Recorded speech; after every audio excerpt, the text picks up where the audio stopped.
बिस्मिल्लाहिर्रहमानिर्रहीम, अस्सलाम वालेकुम। अच्छा व्यूअर्स, आज की वीडियो में डिस्कस करेंगे कि गाड़ी का इंजन वाइब्रेट क्यों करता है, गाड़ी के इंजन के वाइब्रेट करने की 6 मेन वजूहात, गाड़ी के इंजन की वाइब्रेशन से होने वाले नुकसानात और उनका हल। आज की वीडियो में हम स्पेशली एक ऐसे इशू पे बात करेंगे जो कभी ना कभी किसी न किसी ड्राइवर ने जिंदगी में महसूस किया होगा, लेकिन उसे ये चीज महसूस नहीं होती कि यार ये इशू क्या है। बेसिक वो होता है इंजन वाइब्रेशन। इंजन वाइब्रेशन एक नॉर्मल इशू है या एक बड़ी खराबी की निशानदेही? तो जब भी आपकी गाड़ी का इंजन वाइब्रेट करता है तो उसमें 5 से 6 बेसिक वजूहात होती हैं जिनकी बिना पे गाड़ी का इंजन वाइब्रेट करता है। उन वजूहात में हम देख लेते हैं कि पहले एक्सटर्नल कौन सी वजूहात हो सकती हैं और इंटरनल वजूहात कौन सी होती हैं। अगर हम एक्सटर्नल वजूहात को देखें तो सबसे पहले जो मेन वजह हमारे पास आती है वो गाड़ी का इंजन माउंट होता है। बेसिकली जो गाड़ी का इंजन माउंट होता है उसमें अगर आप लोगों ने देखा हो तो माउंट के अंदर बुशेस लगे होते हैं, यानी कि रबड़ के पार्ट्स लगे होते हैं।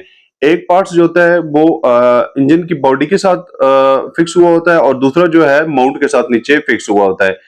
और बीच में जो रबड़ होती है वो फ्लेक्सिबिलिटी का काम करती है, यानी कि जो लाइट इंजन में वाइब्रेशन आती है वो उसको अपने अंदर जज़ब कर लेती है और गाड़ी की बॉडी को वो चीज महसूस नहीं होती।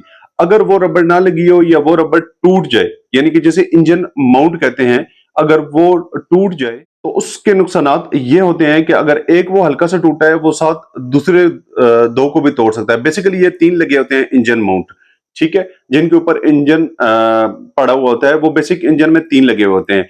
अगर वो एक भी टूट जाए तो उसका सबसे पहले आप लोगों को आइडिया यहां से हो जाना चाहिए कि जब आपकी गाड़ी आइडलिंग स्पीड पे होती है, यानी कि आप जब गाड़ी को स्टार्ट करते हैं तब वो वाइब्रेशन इंजन की आपकी गाड़ी के एक्सीलेटर पेडल, ब्रेक पेडल और क्लच क्लच पेडल यानी कि बॉडी में भी वो वाइब्रेशन महसूस होती है। या जब आप गाड़ी चला रहे होते हैं तो गियर शिफ्टिंग के दौरान भी वो हल्की हल्की वाइब्रेशन महसूस होती है। जब इस तरह की वाइब्रेशन महसूस हो तो आप फौरन समझें कि आपकी गाड़ी का जो इंजन माउंटिंग बुश है ना, वो कोई एक या दो टूटे हुए हैं, उनको रिप्लेस करवाएं। नंबर सेकंड पे जो हमारे पास एक्सटर्नल इशू आता है वो ये होता है कि जनाब आपकी गाड़ी का एक्सल या गियर बक्स। अभी एक्सल का क्या हो सकता है कि एक्सल जो है वो किसी भी वजह से अगर टेढ़ा हो गया तो आपकी गाड़ी के इंजन से वाइब्रेशन आएगी, यानी कि गाड़ी आपको वो वाइब्रेशन महसूस होगी। सेकंड आता है कि जनाब ट्रांसमिशन। अगर ट्रांसमिशन का माउंटिंग के नट लूज हो गए, ट्रांसमिशन माउंटिंग के नट लूज हो गए, गाड़ी चलती है तो इंजन में वाइब्रेशन आती है, तो वाइब्रेशन को अगर टाइमली उन चीजों को ना देखा जाए तो वो नट जो होते हैं वो वक्त के साथ साथ ढीले हो जाते हैं। उनके ढीले होने की वजह से गाड़ी के इंजन में वाइब्रेशन आ सकती है, ठीक है। नंबर सेकंड पे हमारे पास आ गया जनाब एक्सल। एक्सल अगर टेढ़ा हो जाता है किसी भी वजह से तब भी आपकी गाड़ी के इंजन में वाइब्रेशन आएगी। सेकंड पे आ गया ट्रांसमिशन। अगर ट्रांसमिशन के माउंटिंग नट बोल्ट लूज होंगे तब भी वो वाइब्रेशन आपकी गाड़ी की केबन में आएगी। ये तो दो रीजन हो गई हमारे पास आउटर, ठीक है। अभी इनर की तरफ अगर हम देखें तो बेसिकली इंजन में ये चीज समझने वाली है, ठीक है। इंजन वाइब्रेशन से हट के भी बेसिकली इंजन में जब एयर और फ्यूल का मिक्सचर इक्वल नहीं होगा तब भी आपकी गाड़ी का इंजन वाइब्रेट करेगा। अभी एयर और फ्यूल के मिक्सचर पहले हम देख लेते हैं कि फ्यूल का मिक्सचर किन वजूहात की बिना पे जो है वो इक्वल नहीं हो सकता।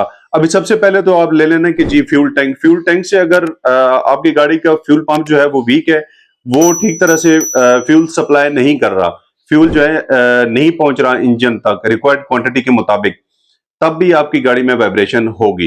रास्ते में किसी जगह से पाइप लीक है, वहां से फ्यूल लीक हो रहा है, वो ठीक प्रेशर से नहीं पहुंच रहा, तब भी आपकी गाड़ी का इंजन वाइब्रेट करेगा।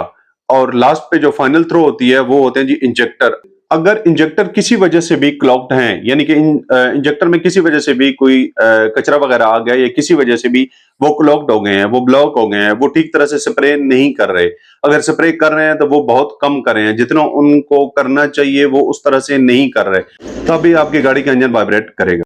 इसी तरह अगर आपकी गाड़ी के इंजन में एयर रिक्वायर्ड क्वांटिटी के मुताबिक नहीं आ रही, तभी आपकी गाड़ी का इंजन जो है वो वाइब्रेट करेगा। उसको आपने देख लेना है कि एयर फिल्टर, एयर पाइप या किसी जगह से भी कोई लीकिंग हो रही है तो उसको क्लियर करें।